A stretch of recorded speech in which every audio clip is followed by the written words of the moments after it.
Today, I want to talk about trust. First, a quote from E. Cummings. We do not believe in ourselves until someone reveals that deep inside us there is something valuable, worth listening to, worthy of our trust, sacred to our touch. Once we believe in ourselves, we can risk curiosity, wonder, spontaneous delight, or any experience that reveals the human spirit. Meditation requires trusting oneself and one's feelings. As you trust yourself, you see more clearly what is happening to you and within you. Developing a sense of trust in yourself and your feelings begins with a mindful attitude of trust. Trust is an integral part of meditation. It is learning to trust in your intuition and your own authority, to learn to listen to your own voice.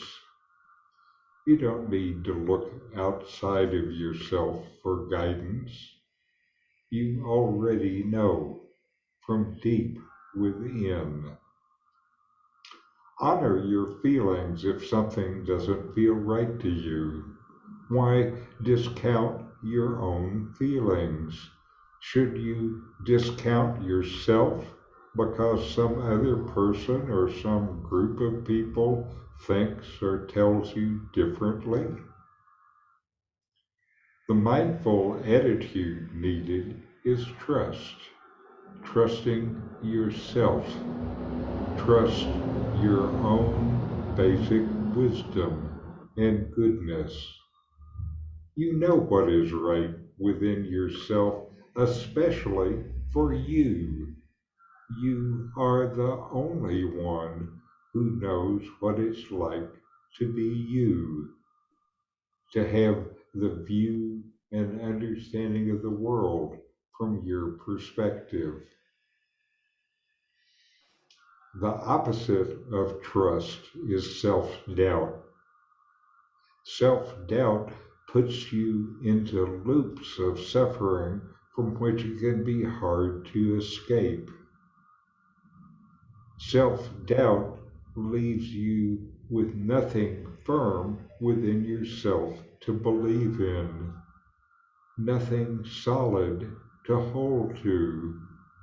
So nothing is certain when you doubt yourself. So believe in yourself. As you practice mindfulness, you deepen your awareness of life and your own moment-to-moment experience. You develop increasing sensitivity and accuracy in discerning what is here and now, and what is happening in your own body, emotions, and mind. You also see more clearly what is happening around you. This happens because you now just naturally are more mindful of day-to-day life. You learn that you and you alone are the best person to know what's going on inside your own skin and what is happening outside it from your point of view. You don't need an expert to tell you these things. You can learn to pay attention and to be present in this moment using the powerful capabilities of attention and awareness that you already have. You should also trust the universe. The universe works. Proof of this is the universe working every day, everywhere, in your life and everywhere. The universe works. Trust the universe. It is most important to learn to trust yourself in your internal authority and in your own ability to know yourself rather than to look outside yourself for authority. In this process, you discover what it really means to be your own person and to live with authenticity. This brings well-being, inner peace, and more everyday happiness. So trust yourself. This is key in meditation, and I think also in life. Now we have a video, The Mindful Attitude of Trust by John Kabat-Zinn.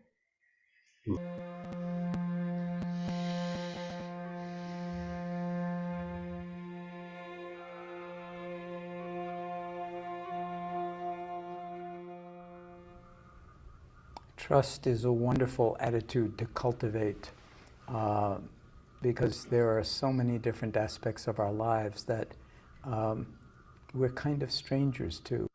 And as we cultivate intimacy with ourselves, we also cultivate a deep sense of trustworthiness and trust.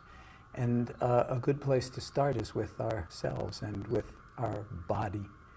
So can we actually come to trust the natural wisdom of the body and how beautifully the body supports our life?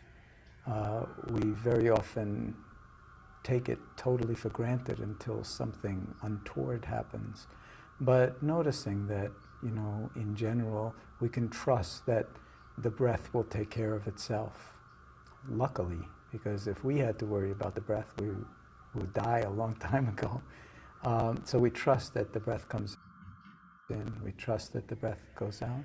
We trust that the ears can actually hear. We trust that the eyes will actually see.